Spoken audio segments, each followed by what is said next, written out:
सौदागर, ये बड़ा सवाल है। अब आपको बताएंगे कि ऊपर नमकीन भीतर कोकीन। जी हाँ, एक ऐसी ही जानकारी का बड़ा खुलासा हुआ है राजधानी दिल्ली से, जहां पर ड्रग्स की यानी कि कोकीन की बड़ी खेप बरामद हुई है। इसकी कीमत 2000 करोड़ बताई जा रही है। सवाल बड़ा है कि आखिर सप्लाई कहां से हो रही थी, किसका कनेक्शन है, क्योंकि पिछली बार जो मामला सामने आया था उसमें कांग्रेस का हाथ सामने मिला था। पूरी खबर इस रिपोर्ट में देखिए।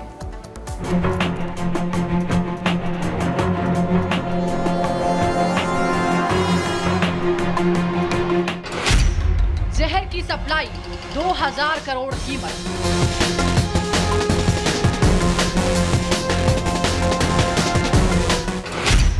नशे का व्यापार, कांग्रेस का साथ।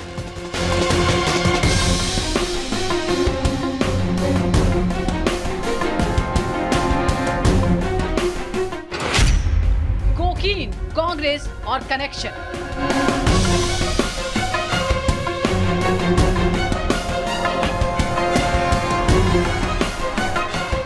ये रिश्ता आखिर क्या कहलाता है?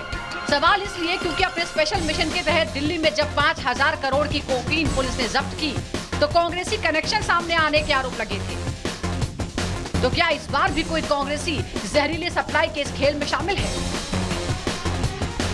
दिल्ली पुलिस की स्पेशल सेल इस वक्त अपने स्पेशल मिशन पर है, जिसे ड्रग तस्करों की नींद उड़ी हुई है।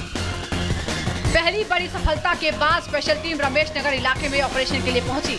ग्राउंड फ्लोर पर बने एक छोटे से गोदाम में छापा मारा तो आंखें खुली की खुली रह गई। स्पेशल टीम ने करीब 200 किलो कोकीन बरामद की। अंतर्राष्ट्रीय बाजार में इसकी कीमत करीब 2000 करोड़ के आसपास है। ये पूरी बरामदगी हाल ही में बरामद 5000 करोड़ की ड्रग्स के मामले की जांच और शिकंजे में आए आरोपियों से पूछताछ के आधार पर की गई है। और इसीलिए सवाल उठ रहे हैं कि इस बार भी कोई कांग्रेसी कनेक्शन तो नहीं है। दरअसल इससे पहले दिल्ली के महिपालपुर में दिल्ली पुलिस की स्पेशल टीम ने छापा मारा था तो बड़े जहरीले खेल का भंडाफोड़ हुआ था। 2 अक्टूबर 2024 को दिल्ली के महिपालपुर में छापा मारा, रमेश नगर में धावा बोला। महिपालपुर से करीब 5600 करोड़ का कोकीन जब्त किया गया। रमेश नगर से जब्त कोकीन की कीमत करीब 2000 करोड़ की बताई जा रही है।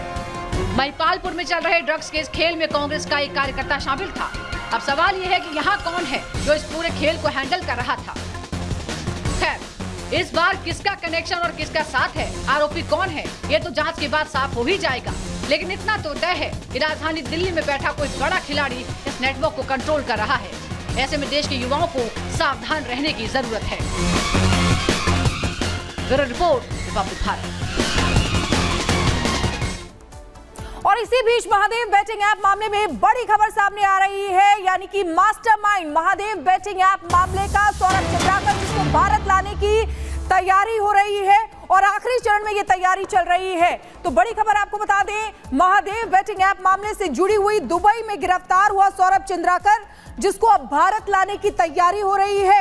अंतिम चरण में प्रत्यर्पण की प्रक्रिया है। महादेव बेटिंग ऐप का मास्टरमाइंड है सौरभ। बिल्कुल, मास्टरमाइंड सौरभ चंद्राकर की दुबई से गिरफ्तारी हुई है। हमारे संवाददाता जतिन हमारे साथ जुड़ गए हैं। जतिन, और क्या कुछ जानकारी मिल रही है इससे जुड़ी हुई? आज बिल्कुल देखिए, ईडी के लिए ये बहुत बड़ी कामयाबी है, क्योंकि सौरभ चंद्राकर जो कि दुबई में बैठा हुआ था और दुबई में बैठकर वो भारत के अंदर महादेव बेटिंग ऐप के जरिए हजारों लोगों के साथ ठगी कर चुका था। ये स्कैम इतना बड़ा है कि अभी तक ईडी की इन्वेस्टिगेशन में एग्जैक्ट अमाउंट क्लियर नहीं हो पाया। कभी ये 3000 करोड़ का स्कैम से जांच शुरू हुई थी, लेकिन अब वो 6 और 10,000 करोड़ तक का जो स्कैम है वहां तक पहुंच गया। अब जब प्रत्यार्पण का प्रोसेस जो है शुरू हुआ है, जानकारी ये मिल रही है कि एक हफ्ते से 10 दिन के भीतर जो है सौरभ चंद्राकर उसको दिल्ली ले आया जाएगा, जहां पर ईडी हेडक्वार्टर में उससे पूछताछ जो है वो की जाएगी। महादेव बेटिंग ऐप को लेकर आपको बता दें कि 71 एफआईआर पूरे देश में दर्ज की गई थी, जिसके बाद ईडी ने इस पूरे मामले की जांच जो है वो शुरू की। पता चला कि सौरभ चंद्राकर दुबई में बैठा हुआ है। इंटरपोल के जरिए जो रेड कॉर्नर नोटिस है वो इशू किया गया था। दिसंबर 2023 में सौरभ चंद्राकर को डिटेन कर लिया गया था, दुबई में नजरबंद एक तरीके से कर लिया गया था। लेकिन लगातार गृह मंत्रालय द्वारा यह पहल की जा रही थी कि प्रत्यार्पण का जो प्रोसेस है वो शुरू किया जाए।